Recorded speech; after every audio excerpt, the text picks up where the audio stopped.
Oke guys, welcome back to Daily Charting with Toshi, di mana kita akan daily chart your favorite cryptocurrencies. Dan sekarang kita masuk ke DCWT sesi pertama. Dan seperti yang kita bisa lihat di sini, dalam 24 jam terakhir market ngedam sebesar 5,26%.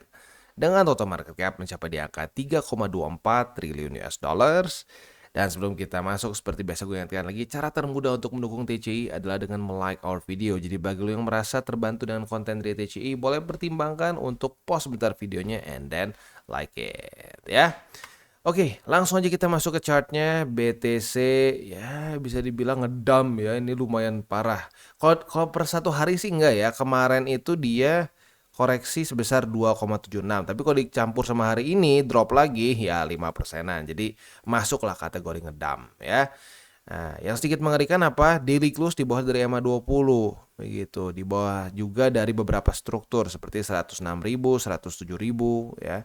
Untungnya masih ketahan oleh MA 50 ya.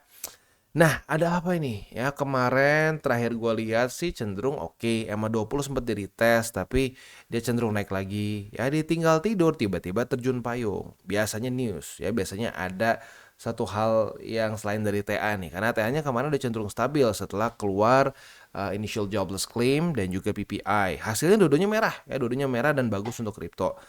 Overall ya masih senada lah ya dengan sebelumnya gitu ya.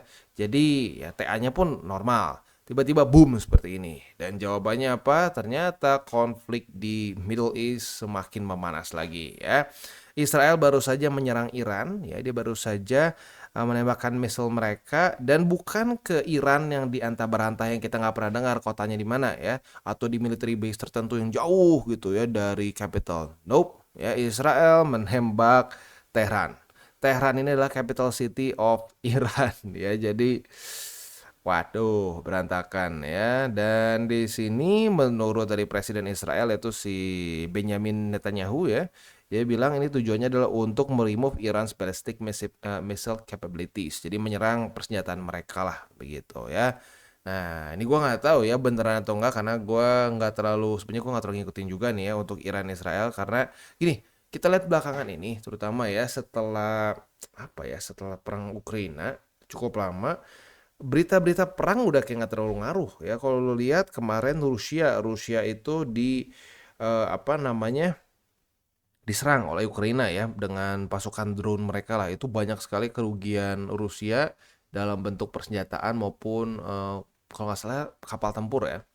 Nah itu wah cukup panas ya, dan bahkan katanya mau ada serangan balik dari Rusia dan lain-lain, tapi market nggak terlalu terpengaruh begitu ya. Nah nggak tahu kenapa yang ini ngaruh belakangan udah nggak terlalu begitu ya, atau maybe ada something else yang we still don't know ya, karena tepat sekali ya setelah ini terjadi and then boom, market turun begitu. Berbeda dengan kemarin konflik Ukraina dan Israel lagi, Ukraina dengan Rusia begitu ya.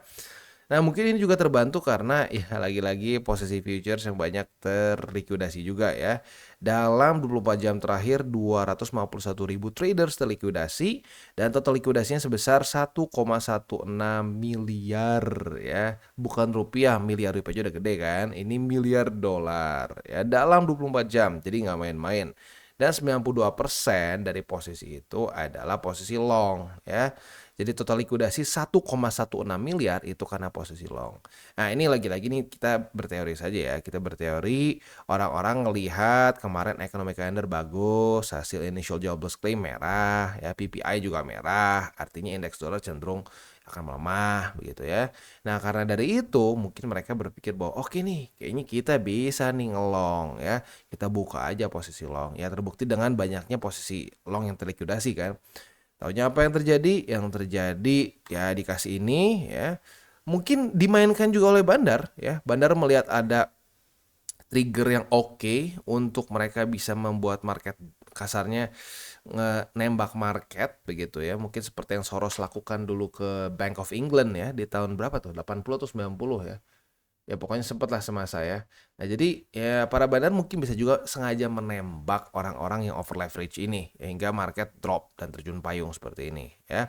Plus mungkin diperparah juga sama heat map kemarin di angka 106.000 yang kena nih. 106.000 kena, boom ya, market jadi ketarik ke bawah begitu. Ya, jadi mungkin campuran beberapa ya, kenapa makanya ini terlihat kok beda Bang dibanding yang sebelum-sebelumnya. Ukraina Israel perang kok nggak terlalu ngaruh. Ya mungkin efek domino. Ini buat orang sedikit takut, jadi rada turun, ada apa namanya, ada pelemahan di situ para ini apa namanya, para bandar mungkin tembak, sengaja mereka tembak bikin supaya terjadi long squeeze. Ya, dan diperparah lagi sama heat map yang ada di daerah sini 106.000 lah kalau kita bulatkan ya, jebol ya udah domino mungkin seperti itu ya.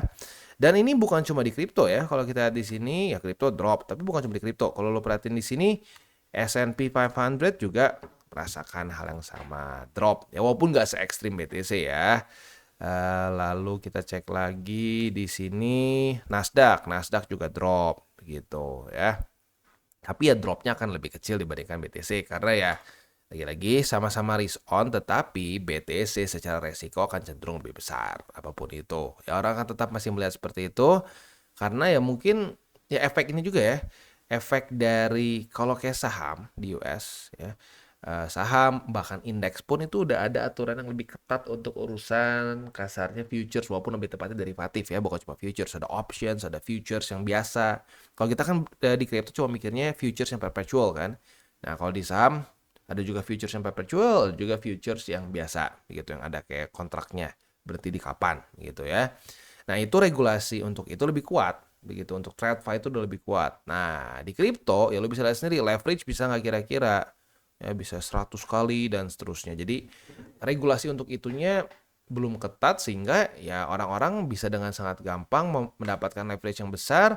Ya sebenarnya gini, leverage besar nggak terlalu masalah, 100x gitu misalkan, wah pasti liquid kalau pakai, enggak. Gue sering sekali pakai 100x nggak masalah.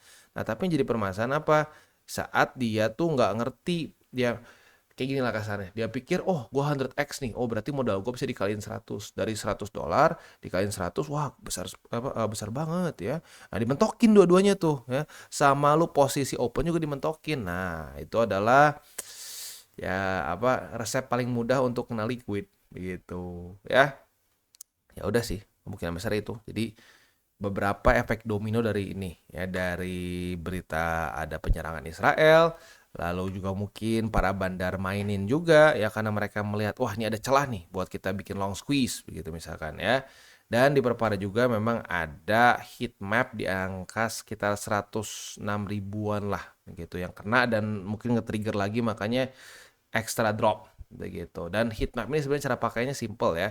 Jadi in shortnya ini adalah price level yang dipredik yang akan bisa terjadi large scale liquidation. Nah likuidasi ini bisa dua ya, bisa likuidasi posisi long maupun short begitu. Jadi kalau gue sih ngebayanginnya gini lah, ini kayak support kalau kejebol. Nah ini bedanya lah, kayak support yang dikasih inilah, kayak support atau resisten yang dikasih bensin begitu. Kalau kena malah jadi liquid semua, thread gitu. Kasarnya seperti itu ya.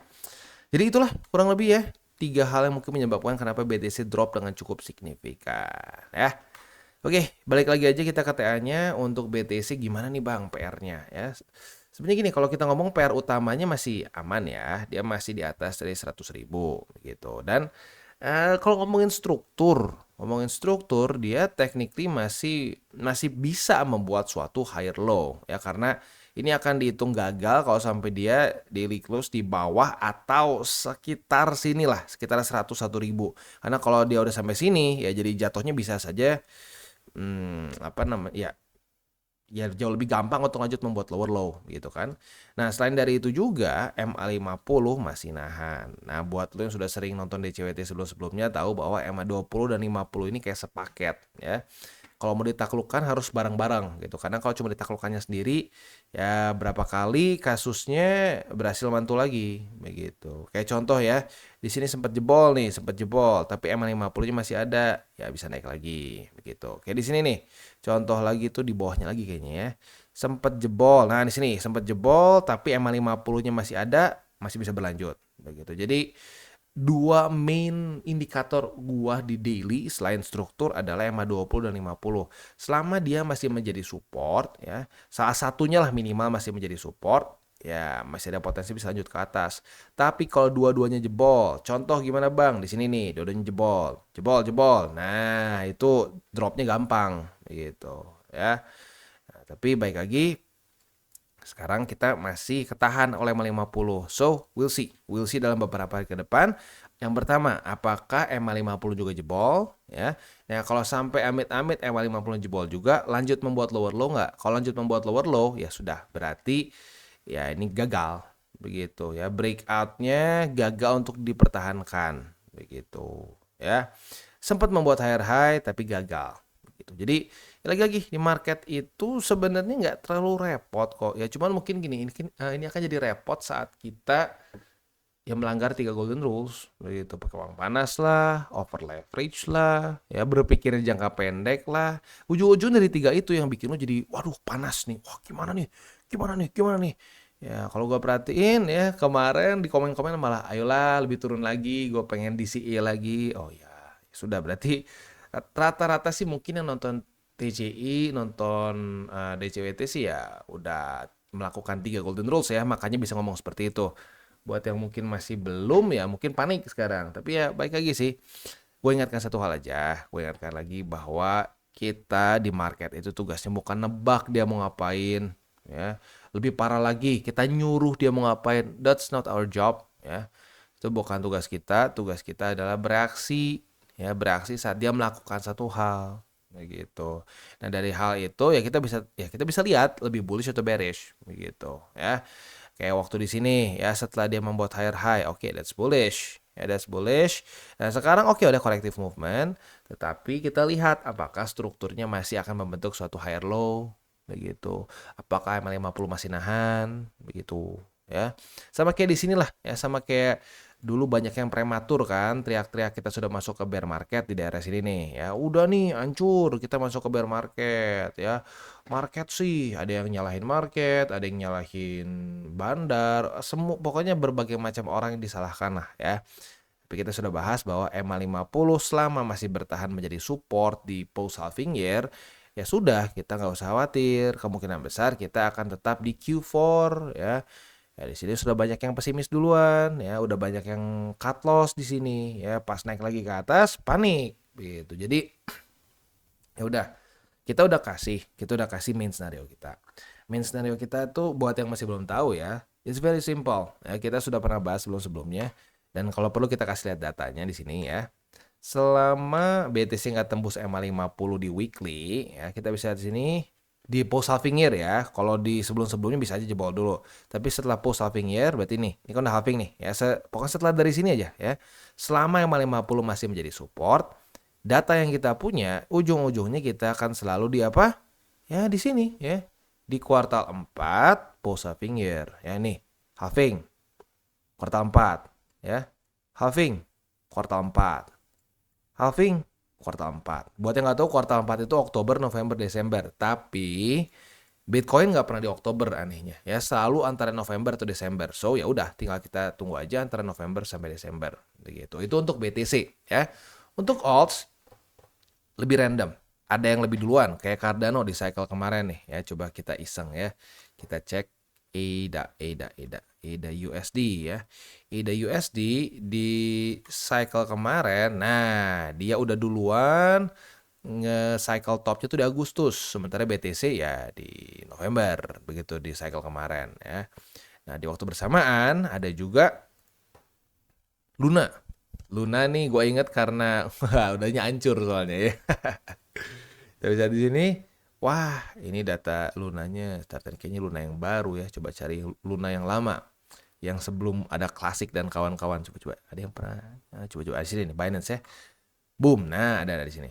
Nah kalau Luna di 2022. Nah jadi kalau alts itu lebih random. Ada yang duluan, ada yang bareng-bareng BTC, ada yang keterusan sampai 2022 begitu. Jadi ya kalau mau amannya sih ya tetap patokannya di BTC aja. Kalau sudah ada SOPTP by the time sudah di di November, Desember ya boleh pertimbangkan untuk TP aja begitu. Oke. Itu aja kurang lebih sih ya untuk reminder kita ya. Semoga nggak cuma masuk telinga kanan, keluar telinga kiri ya. Beneran didengerin karena ini statistik yang panjang. Ini statistik dari halving pertama loh, rapih gitu. Jadi ya gue harap bisa diingat lah begitu ya. Nah, untuk di weekly-nya juga BTC ya mulai membentuk ini ya, shooting star nih. We'll see, we'll see. Ya, at least for now ya. Kita masih ada waktu ya. Kita masih ada waktu sampai ke hari Senin. So ya we'll see, we'll see. Apakah jangan-jangan dia mantul di EMA 50 daily? Mungkin aja. Begitu. Dan mungkin reclaim lagi EMA 20, mungkin saja. Ya, intinya apa? Taruh di otak kita, tugas kita adalah bereaksi market ngapain, bukan nyuruh dia ngapain. Ya. Oke, economic calendar. Jangan lupa ya, hari ini masih tetap ada data penting. Hari ini kita akan keluar, kayaknya cuma satu hari ini. Oh enggak, hari ini udah beres, udah keluar tadi pagi ya, atau tadi subuh lebih tepatnya. 30-year bond auction. Oke, berarti beres ya.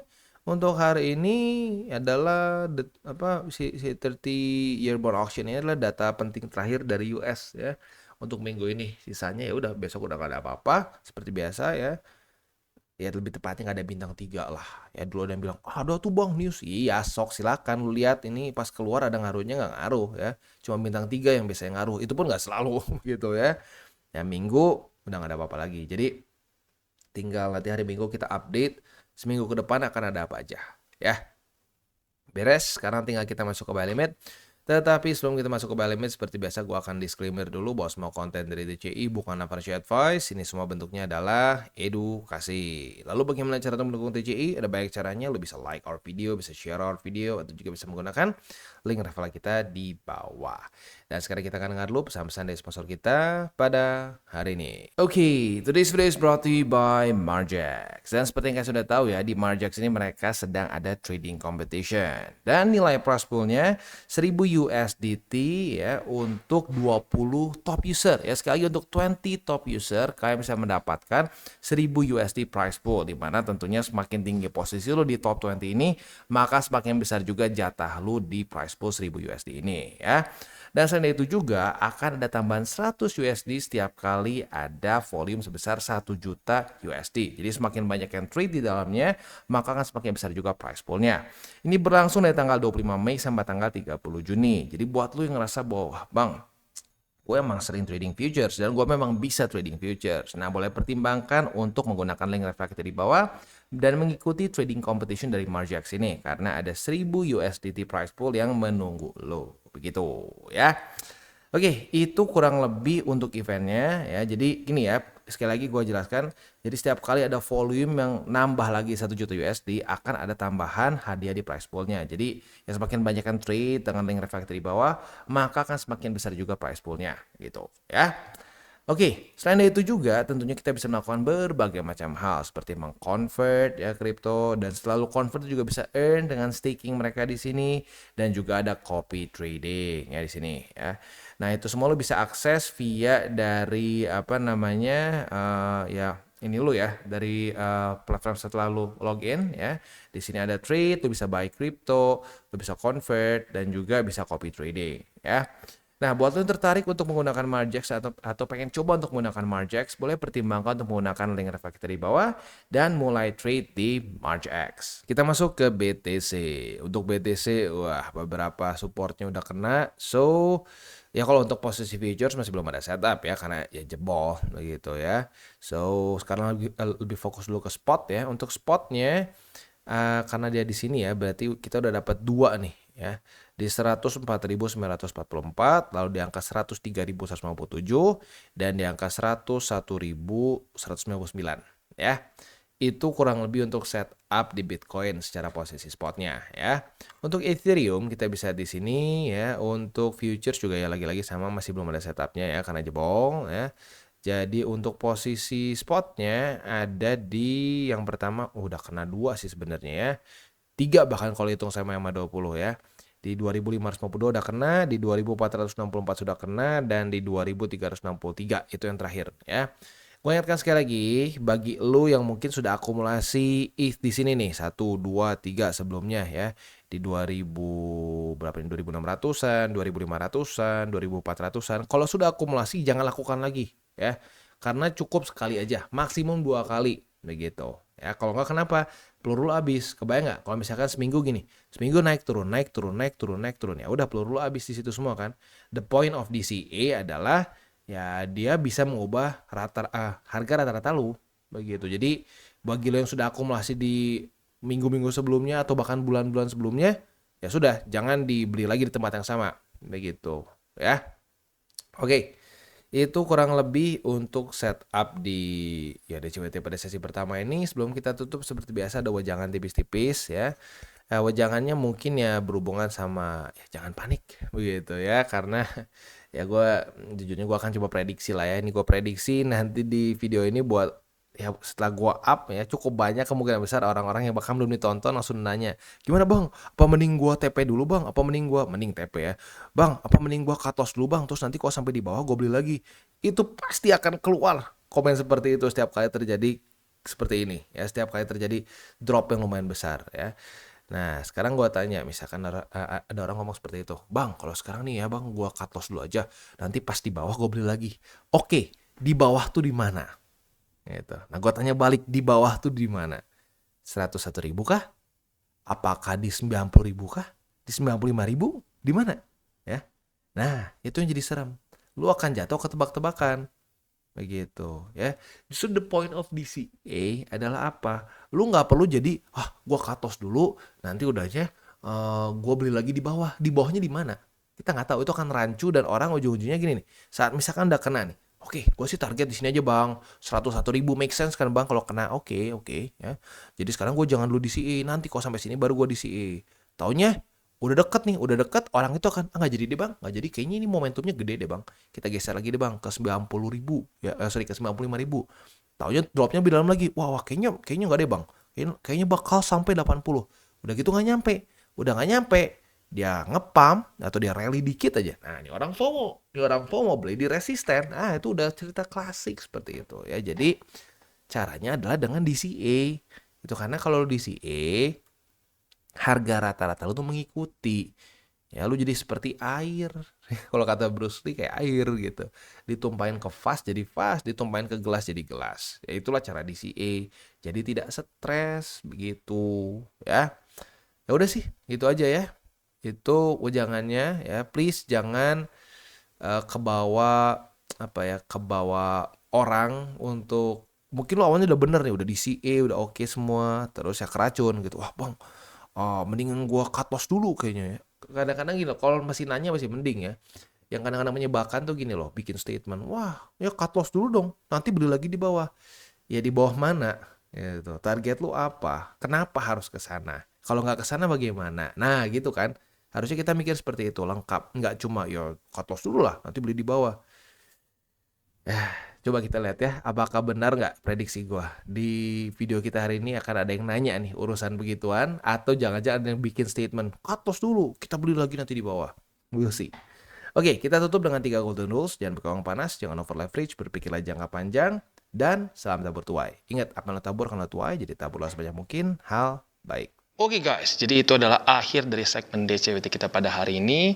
Dan jangan lupa bagi kalian yang merasakan manfaat dari segmen ini, jangan lupa untuk share ke teman-teman kalian. Dan apabila lu pengen mensupport channel kita, ya TCI, jangan lupa untuk menggunakan link referral kita di bawah. Nggak wajib ya, tetapi apabila lu menggunakan link referral kita di bawah, ada macam-macam ya, dari Bybit, Huobi, Maxi, toko kripto, dan banyak lagi ya. Ya, walaupun nggak wajib, tapi kalau menggunakan link referral kita, lu secara langsung membantu perkembangan dari TCI. Dan satu lagi, jangan lupa juga untuk join Telegram group kita, di mana kita bisa ngobrol-ngobrol santai mengenai dunia cryptocurrency secara dua arah. So, jangan lupa untuk like, subscribe, klik the bell icon, and see you on the next video.